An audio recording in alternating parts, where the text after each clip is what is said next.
Au cœur des tourments de la Deuxième Guerre punique, alors que le destin de Carthage et de Rome se joue sur les champs de bataille, une figure féminine émerge des brumes de l'histoire, son destin tragique indéniablement lié aux ambitions des rois et des généraux. Sophonisbe, princesse carthaginoise d'une beauté légendaire, sera le pion sacrifié d'un jeu d'alliance et de trahison. Son histoire d'amour impossible avec le roi numide Massinissa se transforme en un drame shakespearien aux conséquences politiques majeures. Sophonisbe, fille d'Asdrubal Gisco, l'un des plus puissants généraux carthaginois de l'époque, naît à Carthage au IIIe siècle avant Jésus-Christ.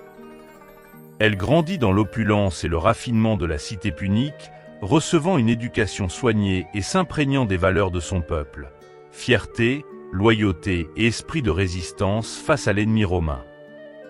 Sa beauté légendaire, chantée par les poètes et admirée par les ambassadeurs étrangers, fait d'elle un atout diplomatique de premier ordre pour Carthage, qui cherche à consolider ses alliances avec les royaumes berbères face à la menace romaine.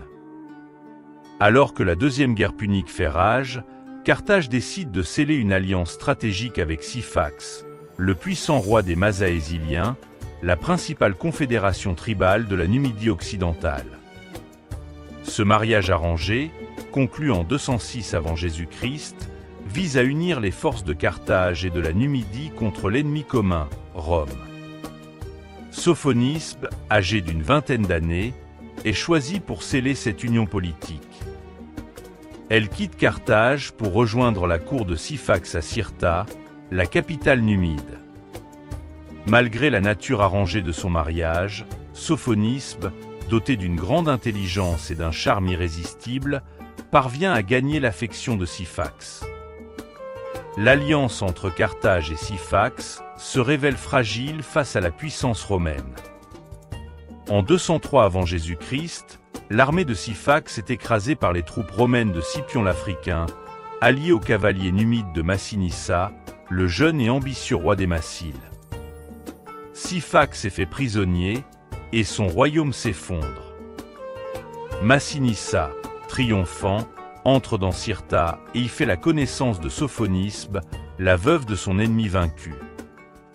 La rencontre entre Massinissa et Sophonisbe est un véritable coup de foudre. Le roi numide, séduit par la beauté et l'intelligence de la princesse carthaginoise, décide de l'épouser sans tarder.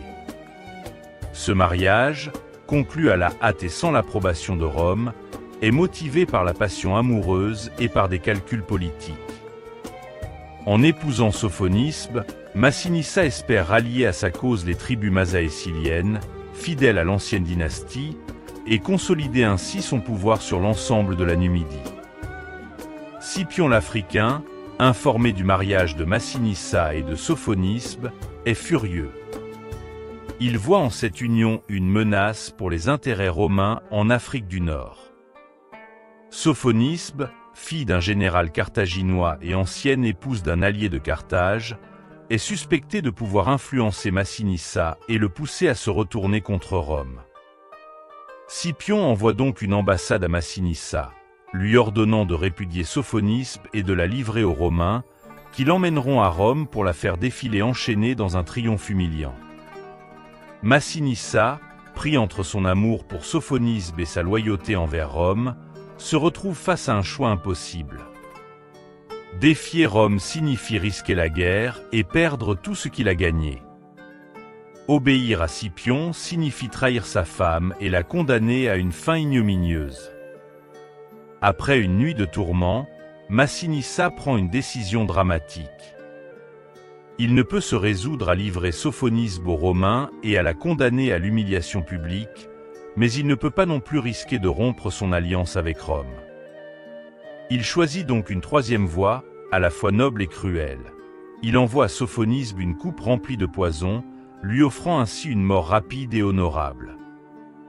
L'historien romain Tite Live, dans son ouvrage Histoire romaine, décrit cette scène tragique. Massinissa, le visage baigné de larmes, tendit la coupe à Sophonisbe en lui disant « Reine, voilà le seul service que je puisse te rendre dans mon malheur. Rome exige ta personne, et je ne puis te défendre. Meurs donc en reine, plutôt que de vivre en esclave. Sophonisbe, digne et courageuse, accepte son sort. Elle boit le poison sans hésiter, prononçant ces paroles avant de s'éteindre. « Je meurs sans regret, puisque je meurs libre. » La mort de Sophonisbe, tragédie amoureuse et politique, a marqué les esprits et nourri les légendes. Son sacrifice, acte de défi face à la puissance romaine, l'a transformée en héroïne tragique, symbole de la résistance face à l'oppression et de la fidélité aux valeurs de son peuple. Son histoire, relatée par de nombreux auteurs antiques et représentée dans des œuvres d'art à travers les siècles, continue de fasciner et d'inspirer. Sophonisbe, la reine sacrifiée, reste un personnage intemporel, incarnant la fragilité de l'amour et de la liberté face au jeu cynique du pouvoir.